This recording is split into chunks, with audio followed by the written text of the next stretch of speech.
যে ফুল যুগ যুগান্তরে খুশবু ছড়ায়, যে ফুল যুগ যুগান্তরে খুশবু ছড়ায়।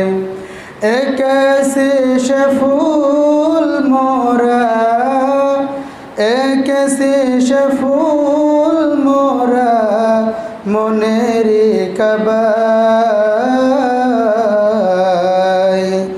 যে ফুল যুগ যুগান্তরে খুশবু ছড়ায়। সম্মানিত হাজিরিন, সম্মানিত উপস্থিতি, নিশ্চয় আপনাদের মনে থাকবার কথা, আমি গত জুমাতে আলোচনা করতেছিলাম আল্লাহর ভয় নিয়ে, তাকওয়া নিয়ে, এবং আমি বলছিলাম যে আল্লাহ পাক 4টা গুণ একটা মানুষের ভিতরে দেখতে চান, যে 4টা গুণ একটা মানুষের ভিতরে থাকলে পরে ওই মানুষটা সফল কাম। কথাটা আমি মোল্লার না আল্লাহর? জোরে বলতে হবে, আমি মোল্লার না আল্লাহর? আমরা একটা বলেছিলাম ফাত্তাকুল্লাহ মাস্তাতাতুম, তোমার সাধ্য মতো আল্লাহকে ভয় করো। ভয় করার যত উচ্চ লেভেল থাকতে পারে সেই লেভেল দিয়ে তোমরা আল্লাহকে ভয় করবো। আমরা আজকে দ্বিতীয় পয়েন্টটা আলোচনা করবো ইনশাআল্লাহ। তবে আমরা সফল কাম হতে চাই, আমরা সাকসেসফুল অর্জন করতে চাই, ঠিক না বেঠিক? আমরা জাহান্নামে যেতে চাই, এমন কি কেউ আছি? জোরে বলেন, কেউ আছি? আসলে সফল কাম কারা বা সফল কাম কে? আপনার টাকা পয়সা আছে, আপনি কি সফল কাম? আপনার সুন্দর চেহারা আছে, আপনি কি সফল কাম? আপনার ব্যাংক ব্যালেন্স আছে, আপনি কি সফল কাম? না। সফল কাম কে? সাকসেসফুল কে? আল্লাহ তাআলা বলেছেন কদ আফলাহাল মুমিনুন, সুবহানাল্লাহ বলেন। Successful indeed are the believers, আল্লাহ তাআলা বলেছেন যারা ঈমান এনেছে তারা সফল কাম হয়েছে, সুবহানাল্লাহ বলেন। জান্নাতটা ঈমান ছাড়া জান্নাত পাওয়া সম্ভব। আপনি যতই ভালো কাজ করেন, যতই সামাজিক কাজ করেন, যত ভালো কাজই করেন না কেন, আপনার যদি ঈমান না থাকে ওই ভালো কাজের কোনো 4 পয়সা দাম আল্লাহর কাছে নাই। একটা এক্সাম্পল দিই আপনাদেরকে। গোটা দুনিয়ার শীর্ষ ধনী আমেরিকার বিল গেটস, নাম শুনছেন? নাম শুনছেন না? আমেরিকার বিল গেটস, সে গোটা দুনিয়ার শীর্ষ ধনী। ইনি তার সম্পদের অর্ধেক সম্পদ রেড ক্রসকে দান করে দিয়েছে, মানবতার সেবার জন্য উন্মুক্ত করে দিয়েছে। কিন্তু যতই সে দান করুক, যতই সে মানবতার জন্য কাজ করুক, তার কি কোনো দান আল্লাহর কাছে কবুল হবে? জোরে বলতে হবে, কবুল হবে? কবুল হবে না। কেন হবে না? তার ভিতরে ঈমান নাই। তার ভিতরে কি নাই? ঈমান নাই। এই যে আমরা সোশ্যাল মিডিয়া ইউজ করি, ফেসবুক চালাই, এই ফেসবুকের যিনি জনক, ফেসবুকের যিনি রচয়িতা, ফেসবুকের যিনি ওনার, এনার নাম বলতে পারেন? Mark Zuckerberg. কি বললাম? Mark Zuckerberg. ফেসবুকের যিনি জনক, ওনার নাম হচ্ছে মার্ক জাকারবার্গ। এই বেটা যে কত টাকা আছে শয়তানও জানে না। তার সোশ্যাল প্ল্যাটফর্ম ফেসবুক থেকে তিনি বিলিয়ন বিলিয়ন টাকা কামাই করছে প্রতি সেকেন্ডে। কত কোটি টাকা এই লোকটার আছে শয়তানও জানে না। এরপরে এই লোকটা যত ভালো কাজই করুক না কেন, তার কোনো প্রতিদান আল্লাহর কাছে পাবে না, কারণ তার ভিতরে ঈমান নাই। তার ভিতরে কি নাই? সুতরাং আমি আপনি যত ভালো কাজই করি, যদি আপনার আবার ঈমান না থাকে, ভালো কাজের কোনো দাম। তাহলে সফল কাম কারা? আল্লাহর জান্নাত পাবে কারা? আল্লাহ তাআলা বলেন কদ আফলাহাল মুমিনুন, successful indeed are the believers, যারা সফল কাম হবে, ঈমান আনবে যারা, সফল হয়ে যাবে তারা। আবার আল্লাহ তাআলা অন্য জায়গায় বলেছেন ফামান যুহজিহা আনিন নারি ওয়া উদখিলাল জান্নাতা ফাকাদ ফাজ ওয়ামাল হায়াতুদ দুনিয়া ইল্লা মাতাউল গুরুর। আল্লাহ বলেন যারা নাকি জাহান্নাম থেকে মুক্তি পেয়ে চিরস্থায়ী জান্নাতি হতে পেরেছে তারাই সফল কাম। কথাটা কার? তাহলে আল্লাহ বলে দিয়েছে ফামান যুহজিহা আনিন নারি ওয়া উদখিলাল জান্নাহ, যারা জাহান্নাম থেকে বাঁচতে পেরেছে, জাহান্নাম থেকে যারা নিজেদেরকে পরহেজ রাখতে পেরেছে, জান্নাতে প্রবেশ করতে পেরেছে, ওই মানুষগুলা সফল কাম।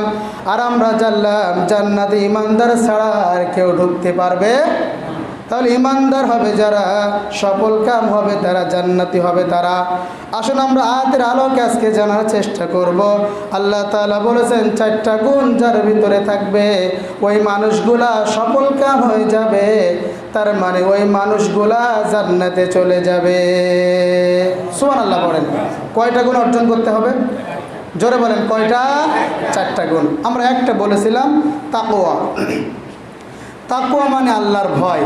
মানুষের জীবনে যত সেক্টর আছে, ব্যক্তি জীবন, পারিবারিক জীবন, সামাজিক জীবন, রাষ্ট্রীয় জীবন, অর্থনৈতিক জীবন, আন্তর্জাতিক জীবন, একটা মানুষের জীবনে যত সাইট আছে, প্রত্যেকটা জীবনে, প্রত্যেকটা সাইটে, প্রত্যেকটা বিভাগে, প্রত্যেকটা মানুষ যদি আল্লাহর ভয় করতে পারে, প্রত্যেকটা জায়গায় যদি আল্লাহর ভয় করতে পারে, ওই জায়গাটা দুর্নীতি মুক্ত হয়ে যায়। কথা ঠিক না বেটি? দুর্নীতি থাকতে পারে না।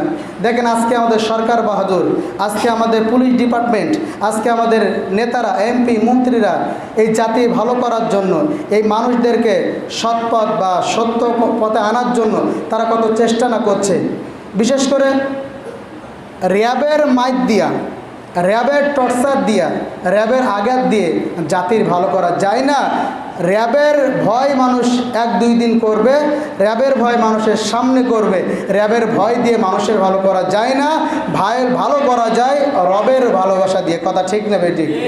র্যাবের ভয় না থাকে, যদি মানুষ রবের ভয় করত, ওই মানুষটা লাঠি লাগতো না, র্যাবের কোনো ভয় লাগতো না। প্রত্যেকটা মানুষের ভিতরে যদি র্যাবের ভয় না থাকে, রবের ভয় থাকতো, রাতের আধারে কি করছি, র্যাব আমারে দেখে না, রব আমাকে দেখে। আমি যে সেক্টরে আছি, র্যাব আমারে দেখে না, রব আমাকে দেখে। আমি যেখানে রাজনীতি করছি, আল্লাহর বিধান বাদ দিয়ে রাজনীতি করছি। আমি ব্যাংকে চাকরি করছি, আল্লাহর বিধান বাদ দিয়ে চাকরি করছি। আমি ঘুষ খাচ্ছি, আমি জাল দলিল করে নিচ্ছি, র্যাব আমাকে দেখে না, রব আমাকে দেখে।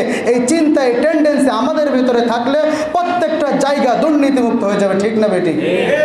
প্রিয় ভাইরা আমার, এর জন্য রবের ভয়টা আমাদের ভিতরে থাকতে হবে।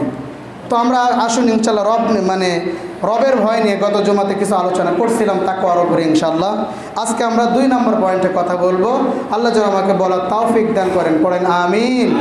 আর একটু জোরে পড়েন আমিন। আল্লাহ তাআলা বলছেন 2 নম্বর, ওয়াসমাউ ওয়া আতিউ। ওয়াসমাউ মানে শ্রবণ করা, শোনা, ওয়া আতিউ যেটা সে শুনবে সেটা সে আনুগত্য করবে। এটা তাফসিরের ভিতরে এসেছে ওয়া আতিউ আই রাসূলুল্লাহ সাল্লাল্লাহু আলাইহি ওয়াসাল্লাম। রাসূলুল্লাহ সাল্লাল্লাহু আলাইহি ওয়াসাল্লাম যেটা বলেছেন, ইমানদার যারা শুনবে, তারা শুনবে, যারা আনুগত্য করবে সাথে সাথে তারা। সুবহানাল্লাহ পড়েন। তাহলে রাসূলুল্লাহর কথা যেটা আমরা শুনবো সেটা মানতে হবে। অর্ডারটা কার? প্রিয় ভাইরা আমার, ফর এক্সাম্পল দেয় একটা, আমরা যখন সাহাবীদের নাম শুনি আমরা কি বলি তখন? রাদিয়াল্লাহু তাআলা আনহু, আবু বকর রাদিয়াল্লাহু তাআলা, উসমান রাদিয়াল্লাহু তাআলা, আব্দুর রহমান ইবনে আউফ রাদিয়াল্লাহু তাআলা। এই যে প্রত্যেকটা সাহাবীর নাম যখন আমরা শুনি আমরা কি বলি? রাদিয়াল্লাহু তাআলা আনহু। এর মানে কি? রাদিয়াল্লাহু তাআলা আনহু মানে আল্লাহ তোমাদের উপরে সন্তুষ্টি বা আল্লাহ তোমাদের উপরে খুশি। আল্লাহ সাহাবীদের উপরে খুশি হয়ে রাদিয়াল্লাহু তাআলা আনহু লকব লাগিয়েছে। এটাকে আমি বললাম? সূরা বাইয়িনা শেষের দিকে আল্লাহ বলেছেন রাদিয়াল্লাহু আনহুম ওয়া রাদু আন যালিকা লিমান খাশিয়া রাব্বা। আল্লাহ বলেন সাহাবীরা, আমি আল্লাহ আমার প্রতি খুশি, আমি আল্লাহ সাহাবীদের প্রতি খুশি। সুবহানাল্লাহ বলেন। আচ্ছা, আল্লাহ সাহাবীদের প্রতি কেন খুশি হয়েছে? কেন খুশি হয়েছে? কেন খুশি হয়েছে জানেন?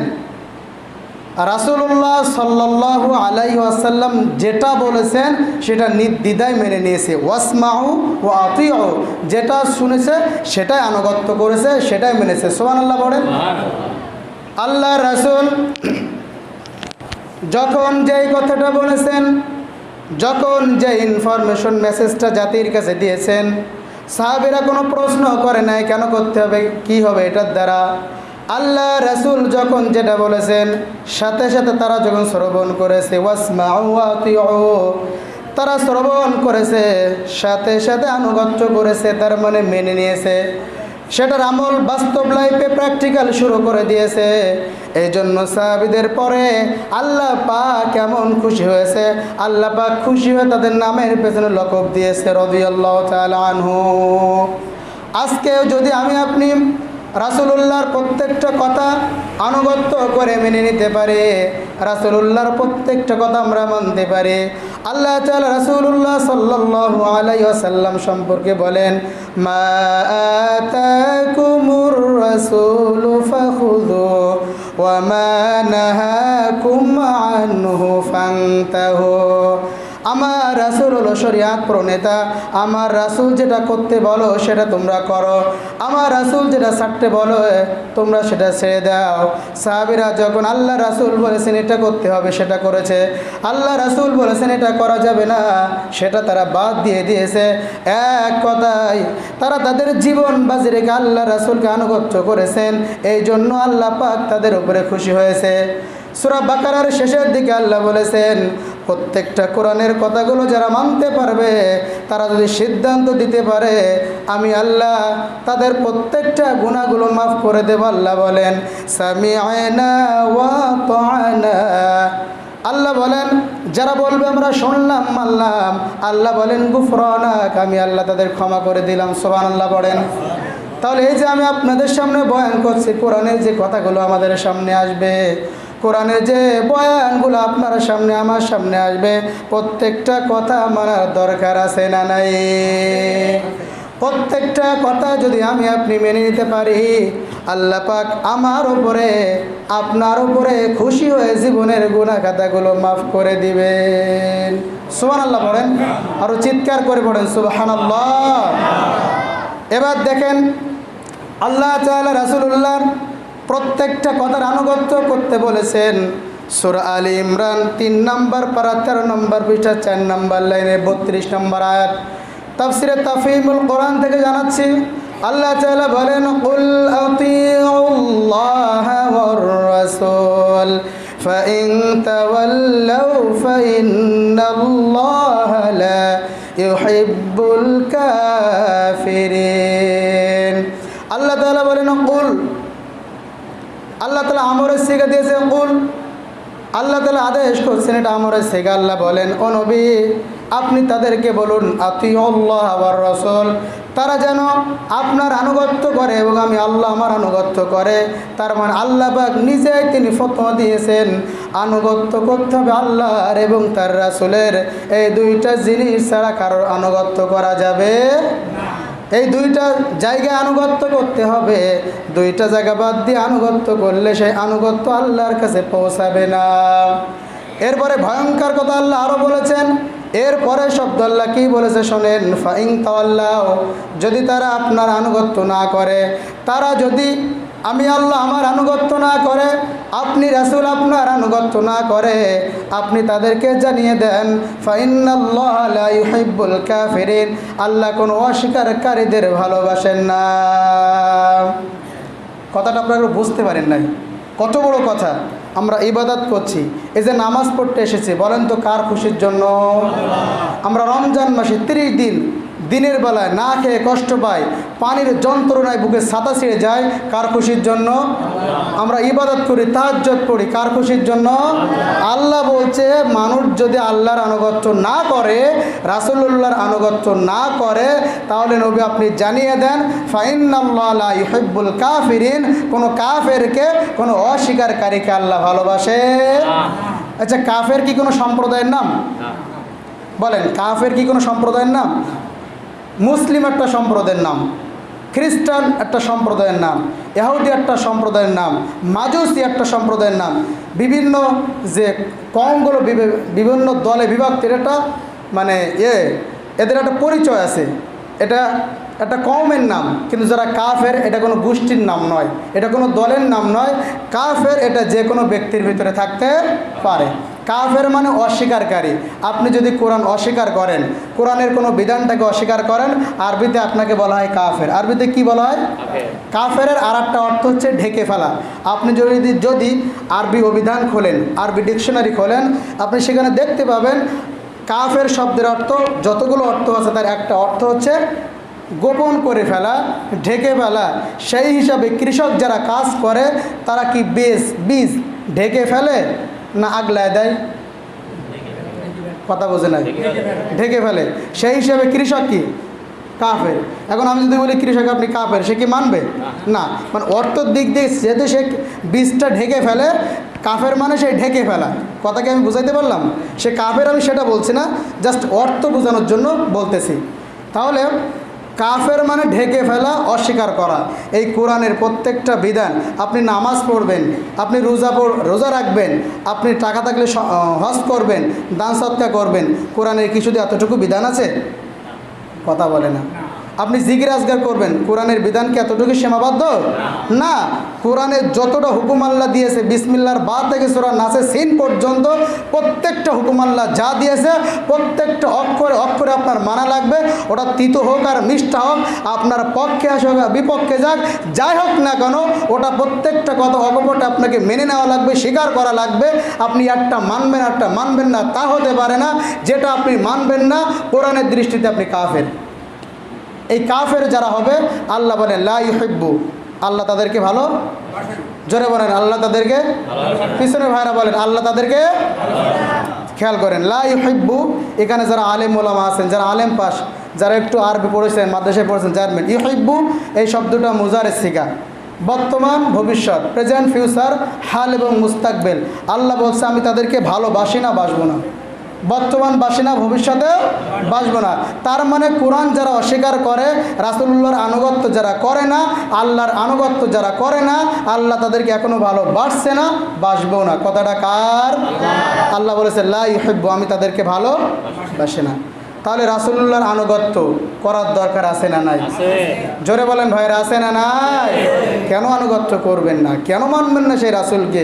কি রাসূল আপনাকে আল্লাহ দিয়েছে, কি রাসূল আমাকে দিয়েছে, আপনি কি জানেন? এই পৃথিবীতে একটা মানুষ আপনি পাবেন না যে মানুষের রাতের চরিত্র আর দিনের চরিত্র একটা মানুষ অনুসরণ করতে পারে। এমন কি কোনো মানুষ আছে? একটা মানুষকে দেখাতে পারবেন যে মানুষটা দিনের চরিত্র আর রাতের চরিত্র অনুসরণ করা যায়? এমন কি একটা মানুষ দেখাতে পারবেন? কিন্তু একজন ব্যক্তি আছে যার রাতের চরিত্র অনুসরণ করা যায়, দিনের চরিত্র অনুসরণ করা যায়। তার নাম হলো আপনার নবী, আমার নবী, প্যারা নবী মুহাম্মদ সাল্লাল্লাহু আলাইহি ওয়াসাল্লাম। মাইকেল এইচ হার্ট, তিনি একটা বই লিখেছেন, বইটার নাম দি 100। কি নাম বললাম? জোরে বলেন, কি নাম বললাম? দি 100। 100 মানুষের জীবনে তিনি তার বইতে ইনক্লুড করেছেন। 100 মানুষের জীবনী তার বইতে লিখেছেন। এই 100 মানুষের ভিতরে তিনি অনেক মুসলিমের জীবনী নিয়েছেন, অনেক খ্রিস্টানের জীবনী এনেছেন, অনেক হিন্দুর জীবনী এনেছেন। 100 মানুষের ভিতরে তিনি এক ফার্স্ট যার নাম দিয়েছেন, তিনি আমার নবী, আপনার নবী মুহাম্মদ সাল্লাল্লাহু। কি জীবনী তার, কি বর্ণাঢ্য জীবনী তার। আল্লাহ তাআলা যার চরিত্রের ব্যাপারে সার্টিফিকেট দিয়েছে, ওয়া ইন্নাকা লা আলা খুলুকিন আযীম, হে নবী এমন একটা চরিত্র আপনাকে দিয়েছি যার আগামাতা করে শেষ হবে না। সুবহানাল্লাহ পড়েন।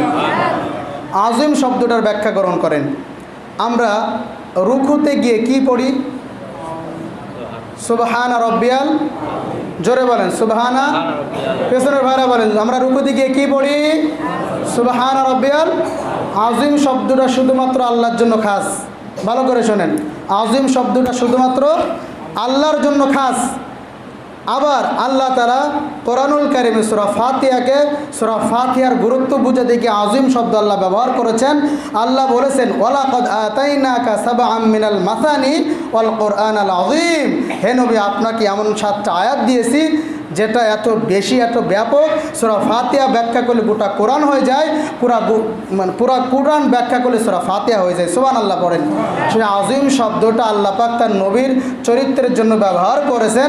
আল্লাহ বলেছেন ওয়া ইন্নাকা লা আলা খুলুকিন আযীম, হে নবী আপনাকে এমন চরিত্র দিয়েছি, এমন চরিত্রের অধিকারী আপনাকে বানিয়েছি যার আগামাতা করে শেষ হবে না। সুবহানাল্লাহ পড়েন।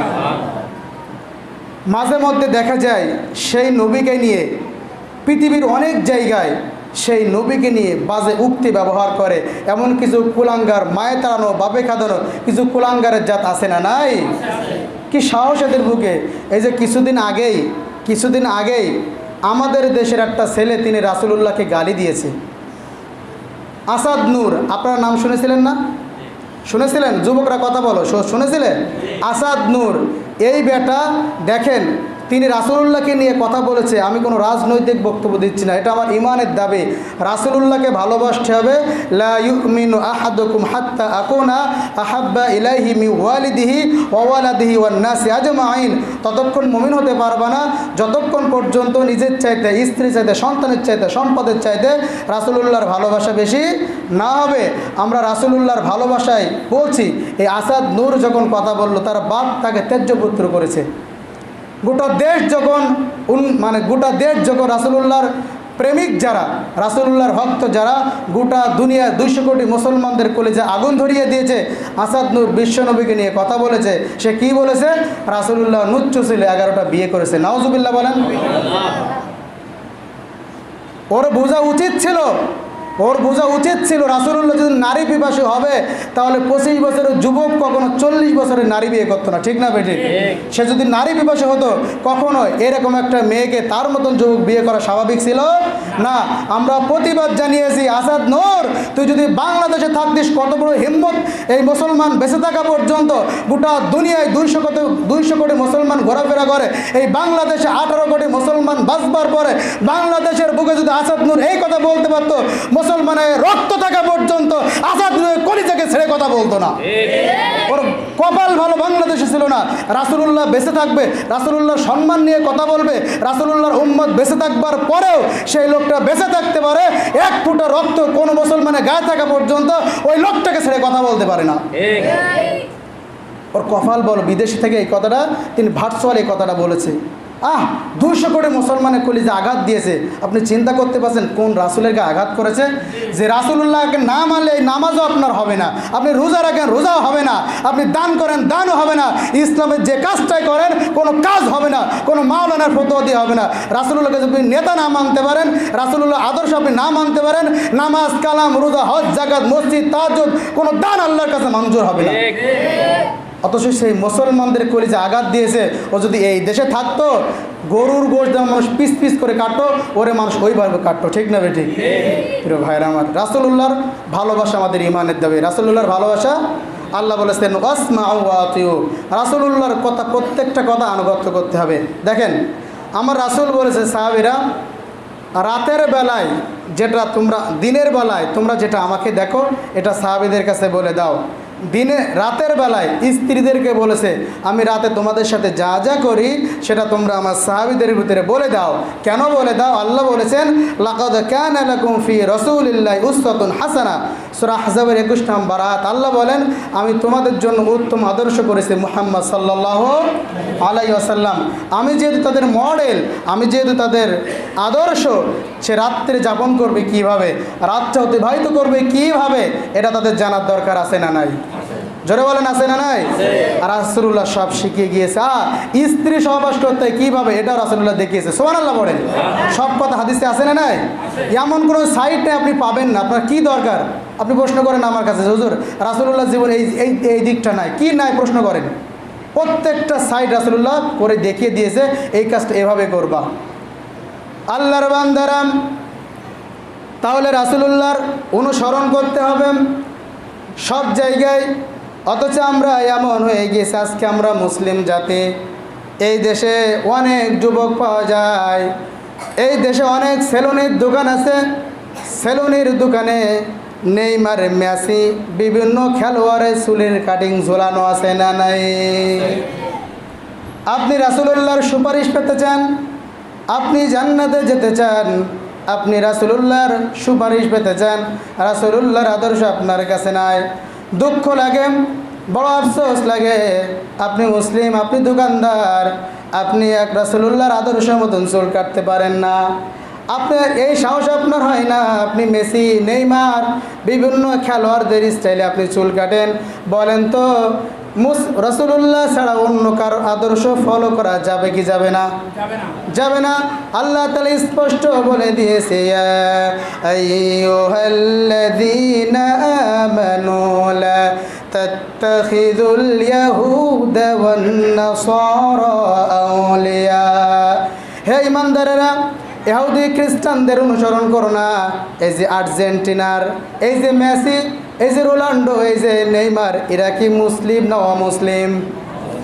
কথা বলতে হবে মুসলিম না মুসলিম। ও যুবক ভাই, পায়ে হাত দিয়ে বলে আমি তো তোমার মতন যুবক, আমার তো 25 বছর বয়স, আমারও তো রক্ত আছে, আমারও তো স্ত্রী আছে, আমারও তো মন চাই গান বাজনার দিকে। ভালো করে শুনে নাও, তুমি মুসলিম, আমিও মুসলিম, তুমিও যুবক, আমিও যুবক। তুমি যে নেইমারের অনুসরণ করো, তুমি আর্জেন্টিনার অনুসরণ করো, তুমি কি জানো মেসি এমন একটা মেসি যে মেসি বউ লাগে না একটা সন্তানের বাবা হয়? কি ভালো মানুষ! এরকম একটা ব্যক্তিকে আপনি অনুসরণ করেন, আপনি খ্রিস্টানদের অনুসরণ করেন, অথচ মুসলমানদের জঘন্য দুশ্মন হচ্ছে ইহুদি খ্রিস্টান। কথা ঠিক না বেঠিক? চলে যান ইসরায়েলের দিকে, ফিলিস্তিন, বাইতুল মুকাদ্দাস। আজকে ইসরায়েল যারা, এই যে ইসরায়েল মুসলমানদেরকে যারা হত্যা করতেছে, এরা কিন্তু মানুষের পরিচয় দিচ্ছে না। এই যে ইহুদি জাতিগুলা, আল্লাহ পাক ইহুদিদের অনুসরণ করতে নিষেধ করেছে। ইহুদি জাতি এত নিকৃষ্ট জাতি, আল্লাহ পাক কোরআনে ডাইরেক্ট তাদের অভিশাপ করেছে। কেন করেছে আপনি খেয়াল করেন। বাইতুল মুকাদ্দাসটাকে তাদের করারতে আনতে চায়, তাদের কাছে আনতে চায়, অথচ বাইতুল মুকাদ্দাস এমন একটা মসজিদ, বাইতুল মুকাদ্দাস এমন একটা জায়গা যে মসজিদটা সুলাইমান আলাইহিস সালাতু ওয়াস সালাম জিনদেরকে দিয়ে সাগরের নিচ থেকে পাথর উত্তোলন করে বাইতুল মুকাদ্দাস গড়েছিলেন। বাইতুল মুকাদ্দাস এমন একটা মসজিদ, আমার নবী বাইতুল মুকাদ্দাসে মেরাজের রাত্রে নামাজ পড়েছিলেন। হাজার হাজার নবীদেরকে নিয়ে, হাজার হাজার ফেরেশতাদেরকে নিয়ে বাইতুল মুকাদ্দাসে নামাজ পড়েছিলেন। বাইতুল মুকাদ্দাস এমন একটা মসজিদ, আল্লাহ বাইতুল মুকাদ্দাসে কোরআনে আল্লাহ সেটা তুলে দিয়েছেন। এই বাইতুল মুকাদ্দাস যারা শেষ করতে চায় তাদের নাম হলো ইহুদি। এই বাংলাদেশে অনেক মানুষ ইহুদিদের পক্ষে সুপারিশ করে, আছে না নাই? তবে আমাদের প্রধানমন্ত্রী শেখ হাসিনাকে ধন্যবাদ, তিনি ইসরায়েলের বিরুদ্ধে বলেছেন। তিনি বলেছেন আমরা ফিলিস্তিনি মুসলমানদের পক্ষে। সুবহানাল্লাহ পড়েন। যে ব্যক্তি যে ভালো কাজটা করে তার প্রশংসা করার দরকার আছে না নাই? তিনি বলেছেন আমরা মুসলমানদের পক্ষে, আমরা ফিলিস্তিনের পক্ষে, আমরা ইসরায়েলের বিপক্ষে। এই ইসরায়েল এরা মানুষের জাত হতে পারে না, গোটা পৃথিবীর নিকৃষ্ট জাতি ইহুদি জাতি। তার কারণ হলো হিটলার একবার অ্যাট আ টাইমে 60,000 লোক মার্ডার করেছিল। ইহুদি তারা হিটলার মেরে ফেলেছিল। ওই জাতির লোক হিটলারকে প্রশ্ন করেছিল, আপনি যে 60,000 ইহুদি মেরে ফেলেছেন এটার কারণ কি? বলছে কেন মেরেছি, আমি কিছু বীজ রেখে দিয়ে যাচ্ছি, তোমরা ভবিষ্যতে টের পাবা আমি হিটলার কেন 60,000 ইহুদি মারলাম, কিছু বীজ আমি রেখে যাচ্ছি, তোমরা ভবিষ্যতে টের পাবা। আজকে সেটা হাড়ে হাড়ে টের পাওয়া যাচ্ছে কি যাচ্ছে না? আর ছোট্ট ছোট মাসুম বাচ্চারা যে সুন্দর করে কথা বলতে পারে না, সে যখন চোখ দিয়ে পানি পড়ে, মাথায় বুম্বিং করে, গায়ে বুম্বিং করে, গা থেকে রক্ত ঝরে, আপনি দেখে চোখের পানি রাখতে পারবেন না। কত নারী স্বামী হারাচ্ছে, কত সন্তান মা হারাচ্ছে, কত পুরুষ তার স্ত্রী হারাচ্ছে, এভাবে কত শিশু নির্যাতিত হচ্ছে, কত শিশু দুনিয়া থেকে বিদায় হয়ে যাচ্ছে। এই নরপশু গোটা জাতির নিকৃষ্ট জাতি ইহুদি জাতি, এদের বিবেকে বাধা দেয় না। আল্লাহ রাসূল বলেছেন ইহুদি জাতি এমন একটা জাতি, অসংখ্য নবীদের হত্যা করেছে, অসংখ্য নাবিদের হত্যা করেছে ইহুদি জাতি। গোটা পৃথিবী থেকে ইহুদি জাতি একদিন নিচ্ছিন্ন হবেই হবে, আজ হোক কাল হোক, টুডে অ্যান্ড টুমরো, একদিন না একদিন ইহুদি জাতি বিদায় হবেই হবে। তবে আজকে যে মুসলমানদেরকে আক্রমণ করছে, আমি বলতে চাই ওরা শুনে রাখুক, যে আজকে ভিডিও সেটা নেটে যাবে, ওরা শুনে রাখুক, ইহুদি জাতি শুনে নাও, মুসলমানদের এক ফোঁটা কলিজায় রক্ত থাকা পর্যন্ত ফিলিস্তিনের মুসলমান রক্ত দেবে, ফিলিস্তিনের মুসলমান শহীদ হবে। আমাদের যদি সুযোগ থাকতো, যদি আমাদের সামর্থ্য থাকতে ফিলিস্তিনে যাওয়ার আমরা যেতাম, এটা ইমানের দাবি। বাইতুল মুকাদ্দাস যারা তাদের হাতের কবজা আনতে চায়, মুসলমানদের গায়ে রক্ত থাকা পর্যন্ত, মুসলমানদের স্ত্রী হারাবে, মুসলমান সন্তান হারাবে, মুসলমান তাদের বাপ মা হারাবে, তারপরেও এক ফোঁটা কলিজায় রক্ত থাকা পর্যন্ত বাইতুল মুকাদ্দাস কোনোদিন ইহুদিদের কাছে ছেড়ে দেবে না, দেবে না, দেবে না। কথা ঠিক না বেটি? কখনো দেবে না, কারণ এটা বাইতুল মুকাদ্দাস, মুসলমানদের কলিজা। প্রিয় ভাইরা আমার, পৃথিবীতে 2টা মসজিদ ভ্রমণ করা জায়েজ আছে। কয়টা মসজিদ? জোরে বলেন। এটা কি বানাই বলছি? আপনি পৃথিবীতে কোনো মসজিদ ভ্রমণের জন্য যাইতে পারবেন না, হাদিসে নিষেধ। পৃথিবীতে কোনো মসজিদ আপনি ভ্রমণের জন্য যাইতে পারবেন না, কিন্তু 2টা মসজিদে যাইতে পারবেন। একটা মসজিদে হারাম, একটা বাইতুল মুকাদ্দাস। ফিলিস্তিনে যেটা অবস্থিত বাইতুল মুকাদ্দাস আর বাইতুল হারাম, এই 2টা ছাড়া আপনি পৃথিবীর কোনো মসজিদে, আর একটা মসজিদে নববী, এই 3টা মসজিদে আপনি ভ্রমণের জন্য যাইতে পারবেন। বাকি কোনো মসজিদে ভ্রমণে যাওয়া যাবে না। আপনি ঘুরতে যাবেন এমনি বিভিন্ন পার্কে, বিভিন্ন জায়গায় আপনি নামাজ পড়বেন, কিন্তু মসজিদের উদ্দেশ্যে যে আমি অমুক মসজিদ দেখতে যাচ্ছি, এটা হাদিসে নিষেধ আছে। কিন্তু এই তিনটা মসজিদে যাওয়া যায়, মসজিদে নববী, মসজিদে হারাম আর বাইতুল মুকাদ্দাস। সেই মুকাদ্দাসটাই ওরা শেষ করতে চায়। প্রিয় ভাইরা আমার, সেই ইহুদিদেরকে আমরা আজকে অনুসরণ করছি। এক মুসলমান এক মুসলমান চুলের ভিতরে বিভিন্ন কাটিং, জোরে বলেন আছে না নাই? 3 স্টাইলে চুল কাটা যায়, রাসূলুল্লাহ শিখিয়েছে।